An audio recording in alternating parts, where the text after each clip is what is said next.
Hello and welcome to this course, in which we will learn how to model and generate a 16th century ship.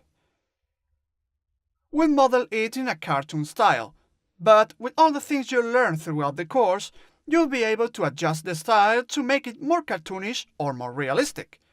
During the lessons, we'll be modeling the hull and the other parts of the ship.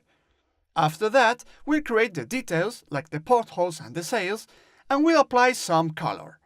This way, the model will be ready and we could upload it to a 3D model showcase platform, such as Sketchfab.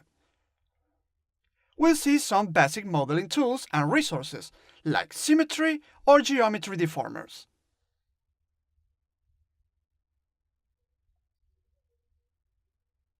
If you go to Behance, you'll find many references of 3D ships.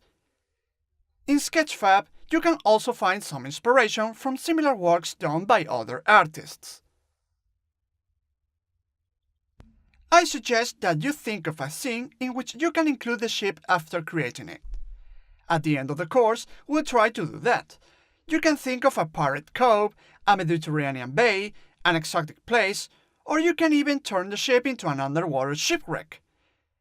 In this case, we'll only use Cinema 4D.